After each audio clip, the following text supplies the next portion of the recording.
Right, a very big welcome to you, my awesome viewers and listeners from all over the world. Thank you for joining me on another great episode of your favorite political talk show, The Truth, with Ben Jokes.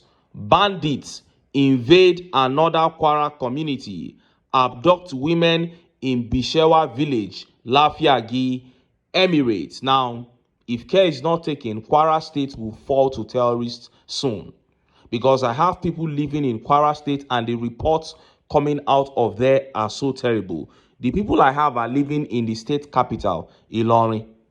Nobody dares goes to the outskirts of Kwara State anymore. Several communities have been taken over by terrorists, and to make matters worse, the political appointees under the APC are supporting these people. I shared a tweet in my last video where an influencer from Kwara State was saying that people were coming to her, calling her and chatting her up on WhatsApp, warning her to stop reporting the attacks in Kwara State. Can you just imagine?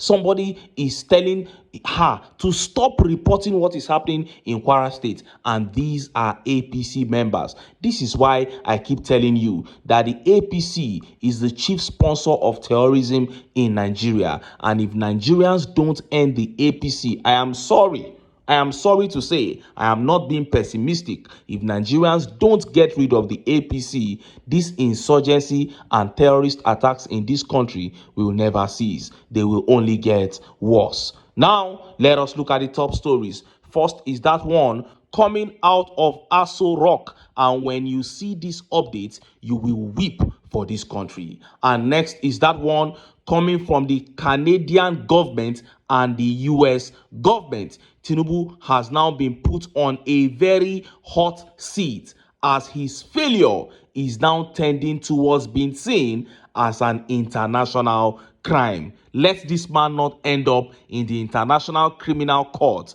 after his tenure. Before I show you details of these top stories and how Nigerians reacted, let me quickly show you this video. Now, I don't think any leader anywhere in this world has ever been this embarrassing in terms of the content of their speeches. I don't understand how Tinubu is comfortable telling bold-faced lies to the world every time in his poor speeches. Here is another speech full of lies. See the video. We are going to get to the top of the mountain. The sign of recovery is undeniable. Our critics, our enemies, can say whatever they want. Because they don't know any better. Their arithmetic has always been wrong.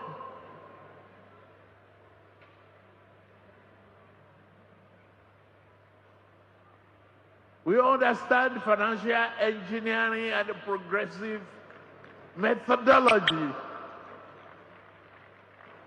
much better than they do. That's why we are here. Stay the course. Believe in us, because we believe in you. We trust the future.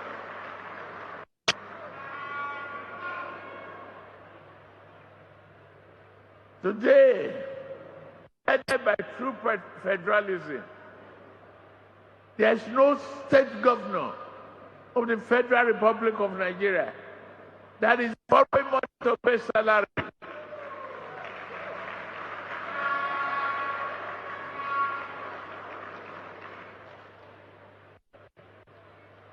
Today, you can drive on roads that are solid, that may outlive some of us.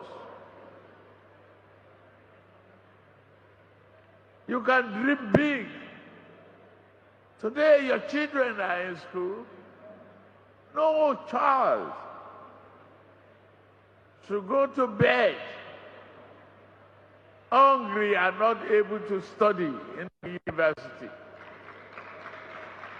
No child should be excluded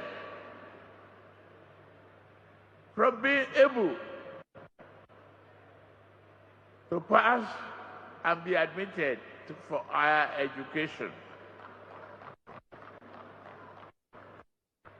Nigeria is a proud and sovereign nation, but on the resilience of its people, we are proud of every one of you. You saw that. He said the signs of economic recovery are undeniable. Well, those signs are only visible to him and members of his cabinet and maybe his few supporters, because Nigerians cannot see any sign of recovery. He said no state governor is borrowing to pay salaries in today's Nigeria, but they are borrowing. Does it matter what they do with the money? It doesn't have to be salaries. They are borrowing. Meanwhile, you have borrowed more than 4 presidents put together, and the people can't feel a single impact. This is after taking off fuel subsidy and increasing taxes. You are still taking heavy loans, you and state governors, and the people can't feel any impact. He said today you can drive on roads, on solid roads. The same man who neglected our bad roads, our bad inroads in Nigeria, and concentrated on a coastal highway that will take 15 years to complete, spending about 15 trillion, and you are about to tax Nigerians, the petrol tax. You say you want to use it to build roads. So which solid roads is this man talking about? And he went on to say that university students don't go to bed on empty stomachs anymore, that they have enough food. If you ask him now, he will say student loan. The student loan he has given to them ensures that they will eat before they sleep. What planet is this man speaking from? The same student loan that even the National Assembly is suspecting that is a scam, and they are now probing it. That is what he is standing there to brag about. And even if the loan were to be true, how many students can get it? We saw the conditions that was put on ground for one to be able to get it. They almost made it impossible for students to get it. And then he shocked me when he said no child should be excluded from being able to pass and be admitted for higher education. So what? Are you going to write their JAMB and WAEC for them? Because I don't know how you want to go about that, ensuring that they will not be excluded from writing exam and passing. How can a person representing a whole country stand and deliver such an empty speech without data, without numbers, without verifiable statistics, just spurious claims? And you wonder why we have not been able to attract any single investor since Tinubu came in? Well, if you didn't know, the answer is right there before you. If Nigerians don't end the APC will end Nigeria. Now, let us look at the top stories. First is that pathetic one coming out of Aso Rock, and next is that very big one. Canadian government and American government all together have put Tinubu on the hot seat, as his failure to secure Nigeria is tending towards being seen as an international crime. Let's start by taking that update from Aso Rock. The same Tinubu who could not visit Jos, Plateau State, when 200, 300 people were killed, is now going there for the funeral of the APC chairman's late mother. Look at how the papers reported it. Bola Tinubu will on Saturday jet to Jos, capital of Plateau State, to attend a funeral. This is contained in a statement by his special advisor on information and strategy, Bayo Ononuga, on Friday in Abuja. Tinubu will depart Lagos for Jos to attend the funeral prayers in honor of Nana Lydia Yuwada Goshwe. He said. Ononuga pointed out that Mama Lydia was the mother of the All Progressive Congress National Chairman, Professor Nentawe Yuwada Goshwe. What a shame. More than 200 citizens were killed in one single attack in this same Jos. 10, 15, 20 others were killed in separate attacks, all happening within 2 weeks. That same period, Nigerians were crying that how can we claim that we have a man in Aso Rock, and this kind of thing is happening in one of the states, and this man was in France partying and enjoying himself. Even when he returned to Nigeria, people thought he would even dash there to see what is happening. Even if it's just to go there that day and return, this man refused blatantly. But the same man went for the burial. He has actually gone there. He has actually gone for that burial of APC chairman's late mother. This tells you that everything is about politics for these men. They do not care about you and I. They don't care about the masses. This is why the masses must keep their sentiments aside, because we only have ourselves. The political class are completely against us. We must unite to end this wickedness. And just as Nigerians were yet reacting to that update from those countries, Canada, US, against the failure of the Tinubu administration began making the rounds. First, it was from Canada. Look at this. 3 churches destroyed daily. Canadian lawmaker raises alarm on persecution of Christians in Nigeria. Canadian lawmaker Andrew Scheer has accused the international community of ignoring what he described as the systemic persecution of Christians in Nigeria. Speaking on the floor of the parliament and in a video posted on his X account on Friday, he claimed that 7,000 Christians had been killed this year, 3.5 million displaced, and 3 churches destroyed every day. Wow. And shortly after that, we saw this. Trump's administration expresses deep concern over attacks on Christians in Nigeria. And just as Nigerians were yet reacting to that, this one dropped from the US Senate too. US Senator proposes bill to sanction Nigerian officials over alleged killings of Christians. Ted Cruz, a US senator, has proposed a bill that seeks to protect persecuted Christians in Nigeria. Christine Nigeria Religious Freedom Accountability Act of 2025.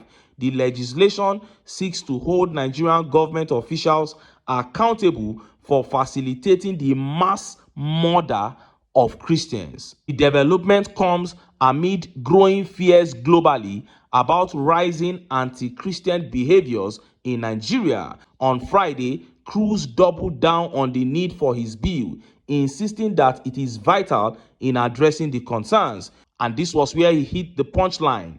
Officials in Nigeria are ignoring and even facilitating the mass murder of Christians by Islamist jihadists. Cruz alleged it is time to hold those responsible accountable. My Nigeria Religious Freedom Accountability Act will target these officials with powerful sanctions and other tools. Did you see that? He said officials in Nigeria are ignoring and even facilitating the mass murder of Christians by Islamist jihadists. This is why I said, let Tinubu not end up in international criminal court by the time he leaves that office, because these are heavy allegations being placed on him. And this is not Nigerian judiciary. This is not Nigerian Senate led by Akpabio. These are heavy allegations, and he will come out. He will need to come out to come and answer. And I am telling you, they have no answer, because the APC are complicit in all these. And that senator that is saying that probably knows that they are complicit, because they know all these things even more than us that are living in this country. And look at how Nigerians reacted. Let's take some of the tweet reactions. This tweet here says, since Tinubu ran on Muslim ticket, Nigerian Christians, particularly those in northern Nigeria, have never known peace. Wow. And ultimate here says, Christians were slaughtered like chicken during Just Crisis. There was no social media then. They almost finished us, if not for God's intervention. The killing is now everywhere now, as if it is nothing. The killing is actually everywhere in Nigeria. Of course, these people spoke for Christians. The people in Canada and the ones in US spoke for Christians. But to be fair, this is a general thing. Muslims are severely hit too in northwest Nigeria. because they are predominantly Muslims there. And I've told you here many times how they have completely surrendered to bandits. Bandits will be having open meetings with them, and soldiers will be there and police, and nothing happens. And Emerald here says Christians are being slaughtered like goats or cow on a daily basis in Nigeria. We can't keep quiet in the face of this terror meted out on the innocent in this country. Wow. And this tweet here says the blood of Christians massacred by those blood-sucking demons imported into Nigeria by APC is crying out for vengeance. Anyone calling it propaganda is just spiritually naive. Something is about to happen. Wow. Wow. It is obvious that APC brought in all these killers into Nigeria. Some of these people are still trying to say that the main target are Christians, that the Muslims dying are just collateral damage. I don't want to see it that way. If we are going to have any intervention to solve this problem, let us just look at it holistically and collectively. I know for sure that the APC are the chief sponsors of terrorism, and there are Christians and Muslims in that party. So let us look at this problem holistically. Yes, I know that the Christians are really hit, and anything that can be done for them, please let the world come to their rescue, especially northern Christians. But this thing now has even gone around the whole country, and that is why we need all the help that we can get. But ultimately, Nigerians must be the ones to help themselves. From north, from south to east and west, we have to come to an agreement that the APC must go. APC must go. APC must go, because these are the guys that have brought terrorism at this scale to Nigeria. And if we get them out of power, we will take our country back. But until then, make I still enter town, make I go get some ogbonge political news. We will not go like. Why? Because now, because of now I dey here. So don't go away. Don't go away.